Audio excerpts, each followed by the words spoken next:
কেশবপুরে। দুটি বাইকের মুখোমুখি ভয়ঙ্কর দুর্ঘটনা। আরামবাগের কাবলে মায়াপুরের মাঝখানের যে ফ্লাইওভার, সেই ফ্লাইওভারে একটি বাইক আসছিল আরামবাগের দিক থেকে, অপর একটি বাইক আসছিল হরিণখোলার দিক থেকে। একটি বাইক রং রুটে ঢুকে পড়ে, অর্থাৎ আরামবাগের দিক থেকে যে বাইকটি আসছিল সেই রং রুটে ঢুকে পড়ে। তারপরেই দুটি সামলাতে না পেরে মুখোমুখি সংঘর্ষ। ঘটনাস্থলে লুটিয়ে পড়ে 5 জন। তড়িঘড়ি ছুটে আসেন আরামবাগের হরিণখোলা ক্যাম্পের পুলিশ এবং ছুটে এসে তাদেরকে উদ্ধার করে গাড়িতে করে নিয়ে যাওয়া হয় আরামবাগ মেডিকেল কলেজ হাসপাতালে। ঘটনাস্থলেই একজন মারা যায়, সূত্র মারফত খবর পাওয়া গেছে। দেখতে থাকুন বিস্তারিত কি বলছেন স্থানীয় মানুষ এবং কি বলছেন যারা প্রত্যক্ষদর্শী এবং হাসপাতালে নিয়ে গেছেন তাদের এলাকার মানুষ কি বলছেন, এমন ঘটনা কেন ঘটলো, কিভাবে ঘটলো, আমরা বিস্তারিত শোনাবো। দেখতে থাকুন বিস্তারিত নির্ভীক কণ্ঠ।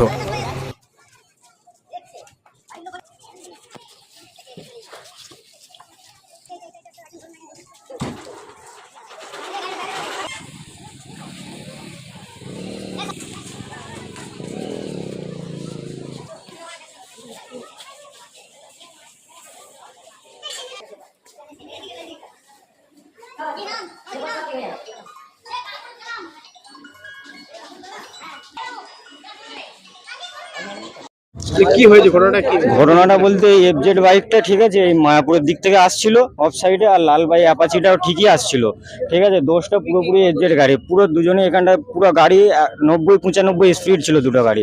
আসার সঙ্গে সঙ্গে পুরো সঙ্গে একদম সামনাসামনি অ্যাক্সিডেন্ট, দুটো বাইকের সামনাসামনি অ্যাক্সিডেন্ট, একদম সামনাসামনি।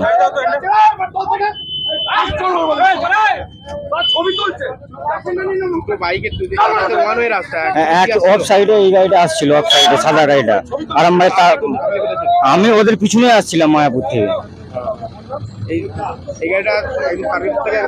হ্যাঁ, তার আরামবাগ থেকে অ্যাপাচিটা আপনার তারকেশ্বর থেকে মায়াপুর যাচ্ছিল, আর এফজেডটা আপনার মায়াপুর থেকে তারকেশ্বরের দিকে যাচ্ছিল। পুরো একদম সামনাসামনি এক্সপোর্ট। এখানে ক্ষয়ক্ষতি 5 জনের খুবই খারাপ অবস্থা। ড্রাইভার দুটো একটু বেশি হয়েছে, সেন্সিল। হ্যাঁ, 5 জন, ড্রাইভার দুটো একদম সেন্সলেস হয়ে গেছে। বাড়ি শুনলাম পুরোতে বাড়ি শোনা গেছে এটাই। হ্যাঁ, আমার বাড়ি সাঁওতাল। হ্যাঁ, আতাউল। মায়াপুর থেকে, ঠিক আছে, অ্যাপাচি গাড়ি, আর দুজন যাচ্ছিল আমাদের তারকেশ্বর থেকে, মানে কাবলে থেকে।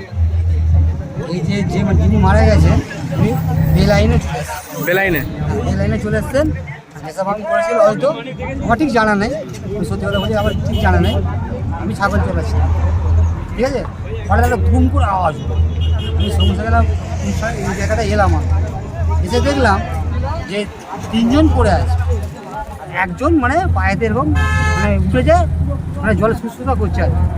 তারপরে একজনের মোটামুটি যারা দেখলাম সে মানে সে আর নেই, চলে গেছে। আসলে অবস্থা মোটামুটি আশঙ্কাজনক।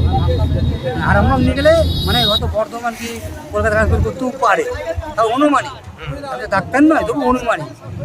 তারপরে দেখলাম, তারপরে মোটামুটি 15-20 মিনিটের মধ্যে আমাকে গাড়ি চলে এলো, সব কটা গাড়ি তুললো, এই বড় বড় যে গাড়িগুলো আসে সব নিয়ে এলো।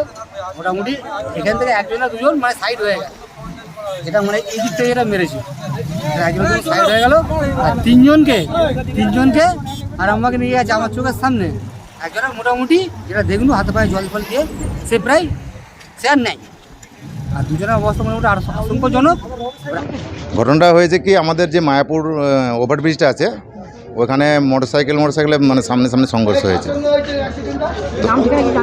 হ্যাঁ, নাম ঠিকানা বলতে গেলে আমাদের গ্রামের 2টো ছেলে আছে, আর 3টে ছেলে আমারই পাশের গ্রামের পুরো বলে ওই জায়গার ছেলে আছে। হ্যাঁ, আমি এখানে হসপিটালে এসে শুনলাম যে একজন আব্বাস আলী নাকি নামে এরকম একজন মানে ডেথ হয়েছে। হ্যাঁ, ওনার বাড়ি পুরো সম্ভবত নয়, পুরো মানে ওই হেলান পুরো যেটা বলে ওখানে বাড়ি। আমার নাম শেখ জাহির আহমেদ। এটা মায়াপুর কাবলের ঠিক মিডিলে হয়েছে, ওভারব্রিজের উপরে।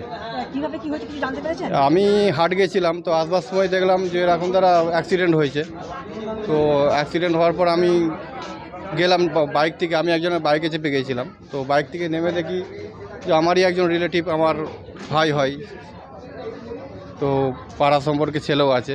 তো সেই বুঝে আমি একবার আরামবাগে এলাম, তো বাড়ির লোককে খবর দিলাম, তো এসছি, এসে দেখলাম এরম তারা অ্যাডমিট হয়েছে।